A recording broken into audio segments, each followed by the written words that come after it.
Sverige är känt för sina vackra landskap, midsommar, köttbullar och IKEA.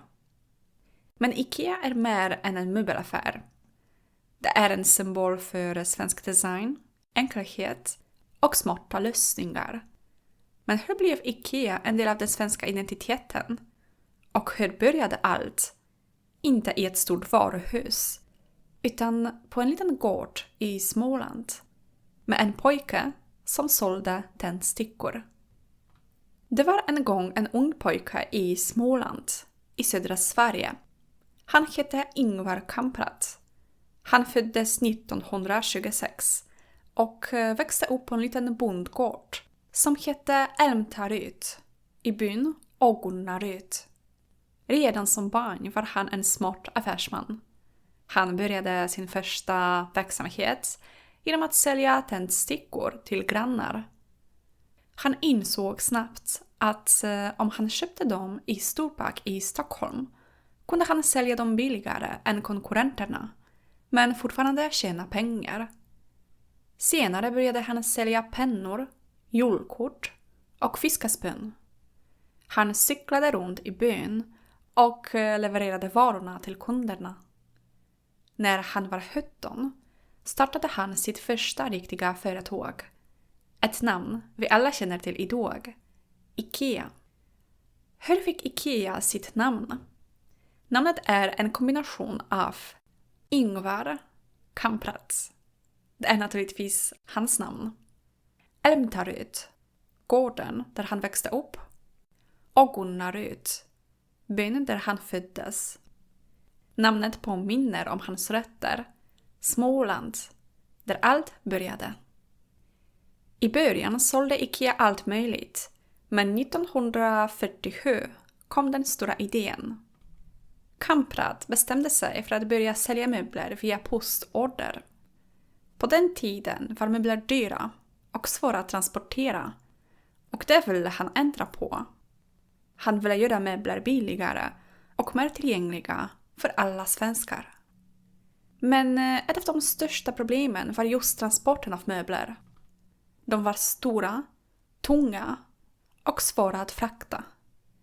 Detta gjorde att kunderna ofta var tvungna att betala extra för leverans, eller så fick de helt enkelt inte plats i sina bilar.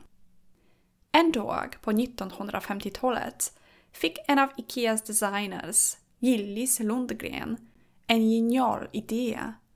Han såg hur svårt det var att lasta in ett bord i en bil och sa: om vi skruvar av benen blir det mycket lättare att transportera. Idén var revolutionerande. IKEA började packa sina möbler i platta paket och låta kunderna montera dem själva. Detta hade 3 stora fördelar.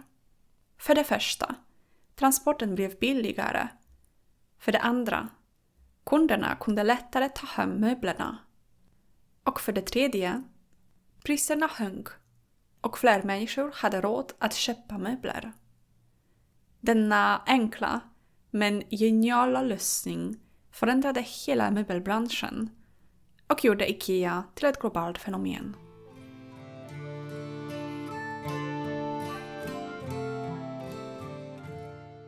IKEA växte snabbt, men det skapade också problem.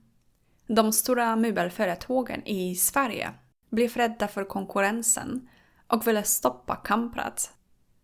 I början av 1960-talet övertalade Svenska Möbelförbundet alla svenska tillverkare att sluta sälja möbler till IKEA. Plötsligt stod Kamprad utan leverantörer. Men Ingvar gav inte upp. Han hittade en lösning i Polen. Där började han samarbeta med en möbelfabrik i Radomsko. Detta räddade företaget och skapade en viktig koppling mellan IKEA och Polen. En relation som fortfarande finns idag. Mer om detta kan du läsa i källmaterialet under videon. Om du har varit på IKEA vet du att det inte bara handlar om möbler utan också om mat. Men visste du varför?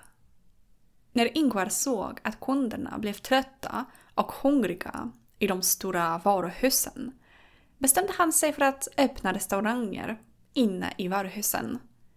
Hans filosofi var enkel. Man kan inte fatta bra beslut på tom mage.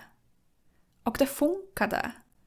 Idag säljer IKEA över 1 miljard köttbullar per år. Och restaurangerna är ofta lika populära som själva möblerna.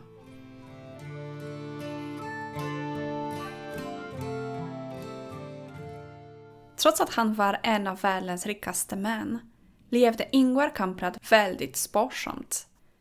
Han flög alltid ekonomiklass. Han körde en 20 år gammal Volvo. Han åt ofta på IKEA och valde alltid de billigaste rätterna.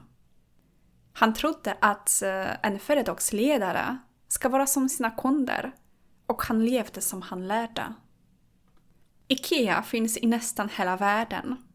Oavsett om du går in i IKEA i Tyskland, Japan eller USA känns det ändå svenskt. Men vad är det som gör IKEA så svenskt?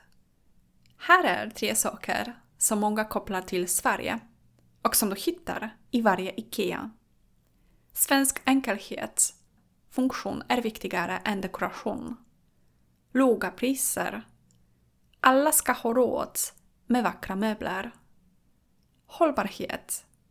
Man ska inte slösa på material eller pengar.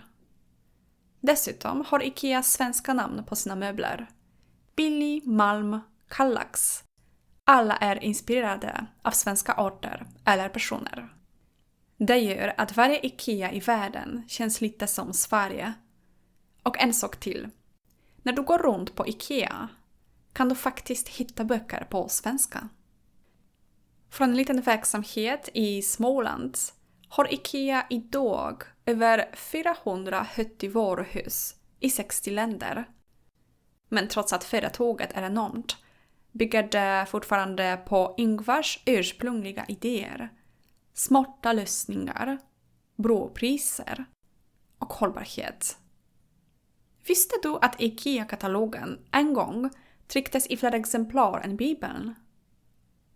Här kommer en liten sammanfattning av allt jag har sagt som är viktigast från historien. IKEA grundades 1943 av 17-åriga Ingvar Kamprad. Han började med att sälja tändstickor, sedan möbler. Idén med platta paket förändrade hela möbelbranschen. När svenska konkurrenter bojkottade IKEA räddades företaget genom polsk produktion. IKEA är idag en av världens största möbelföretag och en symbol för svensk design och livsstil. Vad tycker du om IKEA?